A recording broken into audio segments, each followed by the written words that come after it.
اعوذ باللہ من الشیطان الرجیم بسم اللہ الرحمن الرحیم تقسیمہ بحث ہماری چل رہی ہے خلاصۃ المنطق میں تصنیف کی. کل ہم نے تصنیف کی تعریف مع مثال پڑھ لی تھی، اس کی اساس کو جان لیا تھا، اور تقسیم تصنیف کی قسمیں بھی آپ کو شفیعین بتا دی تھی.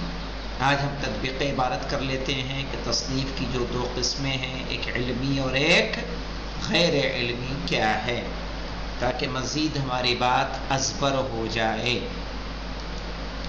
تقسیمہ کہہ رہے وَيَنْقَسِمُ التصنیف إِلَى قِسْمَيْنِ هُمَا، تصنیف کی تقسیم ہوتی ہے دو قسموں میں.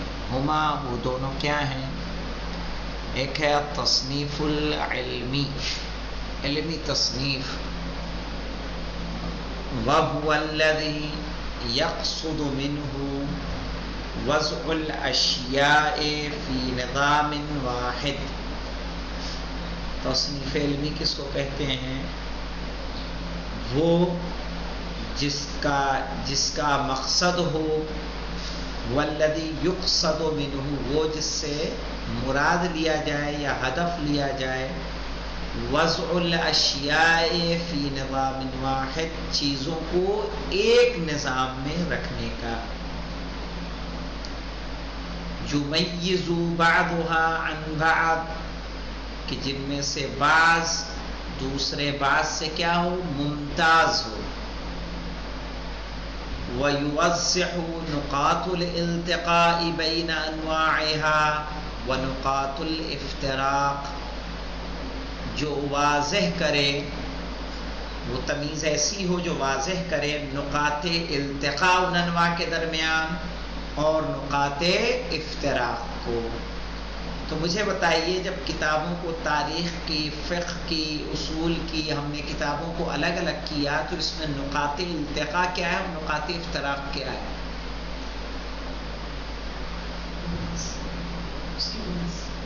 اس کی بحث کیا ہے؟ یہ نقاط افتراق ہے. نقاط التقاء کیا ہے؟ چراغ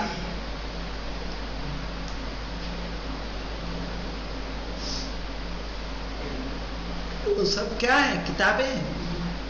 یہ بھی کتاب ہے اور وہ بھی کتاب ہے. یہ نقاط التقاء ہے. افتراق کیا ہے؟ یہ تاریخ کی کتاب ہے، وہ فقہ کی کتاب ہے کہ نہیں غلام علی؟ کتصنیف کتب المکتبۃ، کتصنیف کتب المکتبہ، جیسے لائبریری کی کتابوں کی تصنیف، علی اساسی موضوعاتها، اس کے موضوع کی بنیاد پر. مکتبے کی، مکتبہ جانتے ہیں نا، صحیح ہے، لائبریری، لائبریری کی تصنیف اس کے موضوعوں کی بنیاد پر. اور مثال آپ کے پہلے گزر چکے. التصنیف غیر العلمی، تصنیف غیر علمی کیا ہے؟ هو ما يعتمد فيه على ملاحظة الصفات الخارجية للأشياء، کہ جس میں اعتماد کیا جائے على ملاحظة الصفات الخارجية للأشياء، چیزوں کی صفت خارجی کو دیکھ کر. هو ما يعتمد فيه، وہ جس میں اعتماد کیا جائے، ٹھیک ہے، علی ملاحظت الصفات الخارجیہ، ملاحظہ ہی ہے، کچھ اور ہے، ہاں، ملاحظت الصفات الخارجیہ، خارجی صفات کو دیکھتے ہوئے، للاشیاء، چیزوں کی، کالشکل، جیسے کہ شکل، والحجم، صحیح ہے، ولا یراعی فیہ، اور اس میں رعایت نہ کرتا ہو، عادتاً، عام طور پر، غایت علمیت خاصہ، کوئی خاص علمی ہدف وہاں موجود نہ ہو، صرف ہم نے سائز کو دیکھا اور سائز کو دیکھنے کے بعد اس کو جانے. یہ کیا کہا جائے گا؟ تصنیف غیر علمی. صحیح کہ آپ نے چیزوں کو دیکھا، چیزوں میں یعنی آپ سے کہا گیا کیک اٹھائیے، آپ نے دیکھا سب سے بڑا والا کون ہے، وہ اٹھا لیا. پتا چلا اندر سے کھوکھلا تھا. غلام علی کو چھوٹا ملا، پورا بھرا ہوا تھا. کیا ہے؟ آپ نے کس کو ملاحظہ کیا؟ صفات خارجی.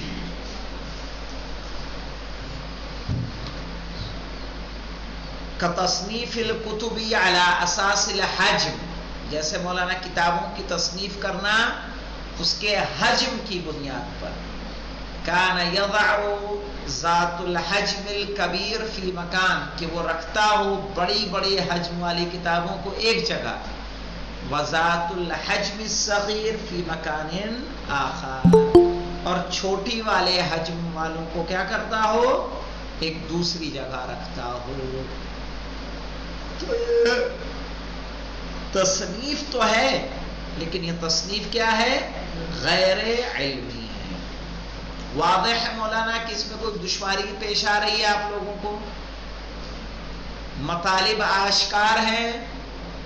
بھنگور صاحب، علی اصغر، آپ کو شارف صاحب، آگے بڑھ جائیں. چلیے اہمیت التصنیف پڑھ لیجئے تاکہ یہاں بات میرے خیال سے مکمل ہو جانی چاہیے. کہ اس کے بعد بھی کچھ ہے؟ دوسرا درس ہے نا، بس ٹھیک ہے. اہمیت التصنیف. ان نظرۃ واحدہ تلقى على علم الحیوان النبات فقط. ابھی میں نے تصنیف کی تقسیم پڑھائی ہے، تصنیف کی قسمیں.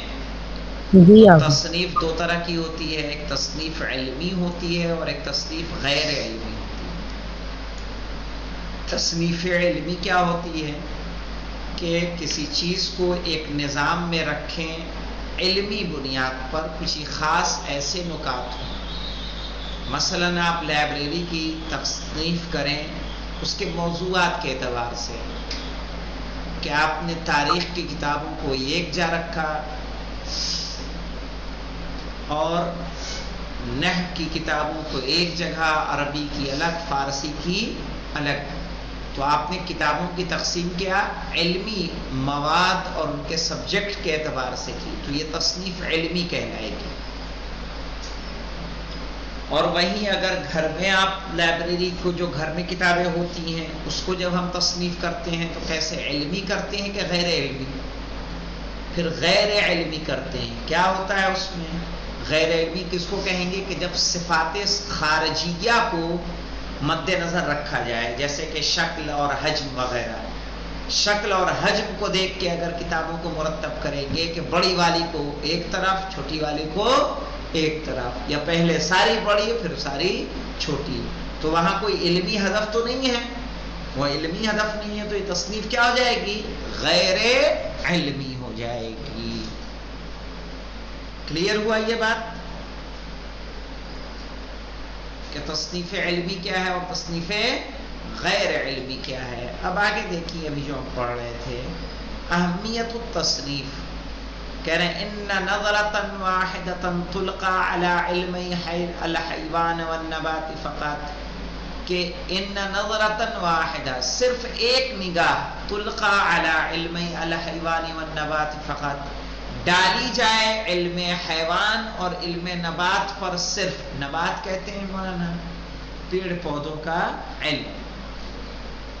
الى التصنیفات الموجودۃ فیہا، کہ جتنی تصنیف اس کے اندر موجود ہے، جتنی قسمیں اس کے اندر موجود ہیں، کافیۃ فی بیان فائدۃ التصنیف، تو اس کا وہی کافی ہے کہ آپ تصنیف کے فائدے کو بیان کیا جائے. مثلا پیڑ کتنے طرح کے ہوتے ہیں، پودے کتنے قسم کے ہوتے ہیں، صحیح ہے؟ ان کی صنفیں الگ الگ ہیں کہ نہیں ہیں؟ جدا گانا ہے، صحیح. ایک پیڑ ایسا ہے جو کانٹے والا ہے، ایک پیڑ ایسے ہیں جو پھول والے ہیں، ایک پیڑ ایسے ہیں جو پھل والے ہیں. سمجھ میں؟ ایک پیڑ ایسے ہیں نہ کانٹے ہیں نہ پھول ہیں نہ پھل ہیں، اور ان سب کی نہ جانے کتنی لمبی فہرست ہے یا نہیں ہے؟ اسی طرح سے مولانا جانوروں میں تصنیفیں ہیں کہ نہیں ہیں؟ نہ جانے کتنے جانور آپ دیکھیں گے جن کو آپ نے پہلی بار دیکھا ہوگا، صحیح ہے؟